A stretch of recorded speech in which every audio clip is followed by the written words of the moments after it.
नमस्कार साथियों। और कल तो आपने देखा ही कि भारतीय जनता पार्टी ने किस तरीके से पिछड़ों के हक और अधिकार को छीनने का काम किया है। तो मैंने आज कहा कि कुछ दो शब्द बोलना बहुत ज़रूरी है।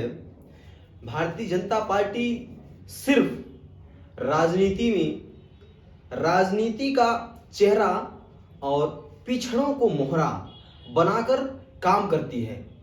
जब वोट की जरूरत पड़ती है तो पिछड़ों को कहती है कि पिछड़ों को हम ये कर देंगे, पिछड़ों के लिए ये कर देंगे, पिछड़ों के लिए सब कुछ करेंगे। मगर आज देखिए, जब असल में जरूरत पड़ी पिछड़ों को अपने हक और अधिकार की, तो कहीं ना कहीं माननीय मुलायम सिंह यादव ने एक जमाने में ग्राम प्रधान के चुनाव में, पंचायत के चुनाव में, निकाय के चुनाव में योगदान की बैकवर्ड आगे कैसे बढ़े, जो पिछड़े हैं वो आगे कैसे बढ़े। मगर कल भारतीय जनता पार्टी ने इसका विरोध कहीं न कहीं करने का काम किया। साथियों, इनके जो बैकवर्ड के नेता हैं और माननीय मुख्यमंत्री जी भी कह रहे हैं, योगी आदित्यनाथ जी भी कह रहे हैं कि हम पिछड़ों के साथ हैं, हम ओबीसी के साथ हैं। अगर में आप ओबीसी के साथ हैं तो हाई कोर्ट में आपने क्यों नहीं दलील दिया? जब हाई कोर्ट में दलील देने की बात आई तो उसमें आप नहीं दिए। आप बता रहे हैं सुप्रीम कोर्ट जाएंगे, ये करेंगे। जब आप हाई कोर्ट में कहते नहीं पिछड़ों का आरक्षण रुकना चाहिए, पिछड़ों का आरक्षण रहना चाहिए, अब देखिए, अब भारतीय जनता पार्टी की कोई योगदान नहीं है। अगर में पिछड़ों का आरक्षण बचाना है तो पिछड़ों नेताओं को आगे आना पड़ेगा।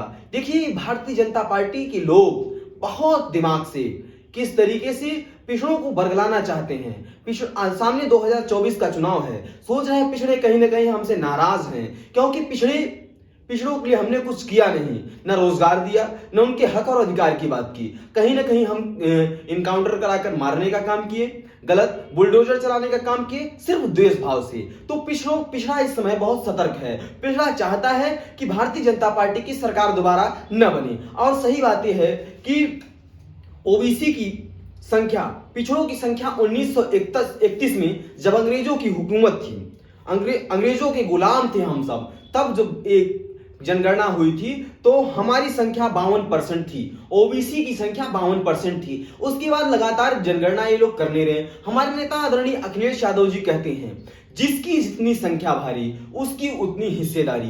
कहते हैं कि हमारी जनगणना कर दो।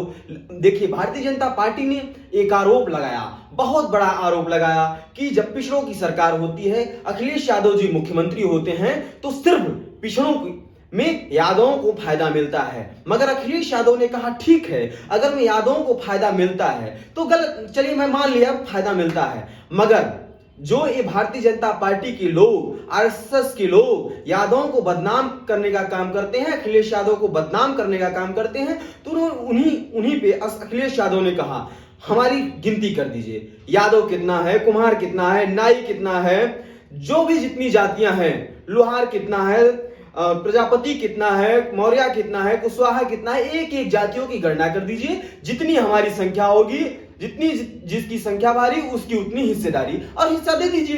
तो फिर आप क्यों नहीं देना चाहते? क्योंकि आप हमारा हिस्सा देना ही नहीं चाहते। हमको आपको सिर्फ लड़ाना जानते हैं, हमको आपको बरगला के हमारे जाति के मोहरे मतलब नेताओं को सामने करके मोहरा बना के सिर्फ आप वोट लेना जानते हैं। और दोस्त, तो सबसे बड़ी ये है कि जो हमारे बैकवर्ड समाज के नेता हैं वो बताते हैं कि हम सरकार से लड़ेंगे, सुप्रीम कोर्ट से ले आएंगे, आरक्षण जाने नहीं देंगे। बताइए, आप अभी तक आप कहां थे? जिस सरकार में आप हैं उससे बात करते कि क्यों हमारे समाज के साथ अन्याय हो रहा है, मगर आप बात नहीं करेंगे। साथियों, यूपी निकाय चुनाव में जिस तरीके से आरक्षण को खत्म किया गया है, आगे आने वाले समय में भारतीय जनता पार्टी और आरएसएस के लोग अगर में सत्ते में बरकरार रहे तो ये हमारे प्रधानी में जो पंचायत चुनाव होता है उसमें भी आरक्षण खत्म करने का काम करेंगे। और साथियों, जब आग लगती है किसी गांव मोहल्ले में तो एक घर नहीं जलता। जब आग लगती है तो धीरे धीरे यादव का घर जलेगा तो मुस्लिम का भी घर जलेगा, पासी का घर जलेगा, दलित बैकवर्ड मतलब यादव, मुसलमान, कुर्मी, कुशवाहा, मौर्य, शाक, सैनी सबका घर जलेगा।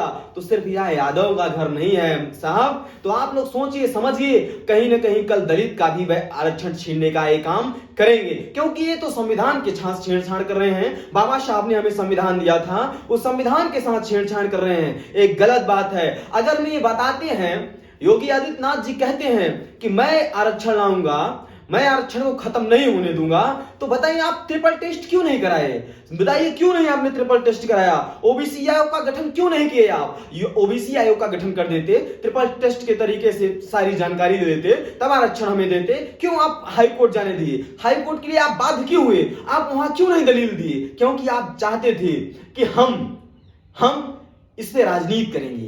ये राजनीति करते हैं, हर मुद्दे पे राजनीति करते हैं। साथियों, जाति जनगणना हमारी करा दीजिए, हमें दे दीजिए अधिकार, हमें आपसे कोई गिला शिकवा नहीं है।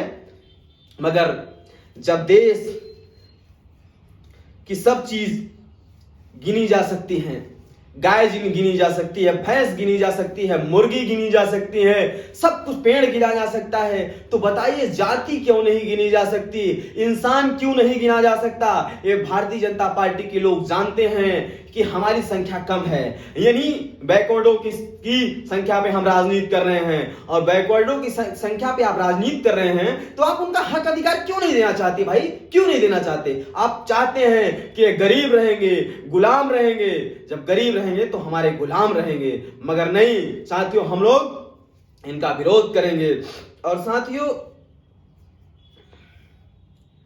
मैंने कहा था, एक मूवी अभी आई थी, आने वाली है 25 जनवरी को, तो ये लोग पठान मूवी की विरोध कर रहे थे। तो मैंने कहा था साथियों, ये भारतीय जनता पार्टी के लोग, आरएसएस के लोग बहुत चालाक लोग हैं। ये जानते हैं एक मूवी के नाम पे वहीं हमसे आपसे डिबेट कराएंगे और उसी बीच कुछ बड़ा निर्णय ले लेंगे। देखिए, इन्होंने बड़ा निर्णय लिया और बस हम मानते हैं हम सुप्रीम कोर्ट से जीत जाएंगे। हमारे लीडर जो हैं, बड़े नेता हैं, जो समाजवादी सोच के लोग हैं, बैकवर्डों के हितैषी हैं, वो लड़ेंगे, हम लोग जीतेंगे। हम अपने आरक्षण को ऐसे जाने नहीं देंगे, मजबूती से लड़ेंगे, सड़क पे लड़ेंगे, संघर्ष करेंगे। हम अपने आरक्षण को जाने नहीं देंगे, क्योंकि बाबा साहब ने बहुत संघर्ष करके हमें संविधान दिया है। उस संविधान को हम खत्म नहीं होने देंगे। हम इनसे लड़ेंगे और अंतिम तक लड़ेंगे, जब तक हम जीत नहीं जाएंगे। मगर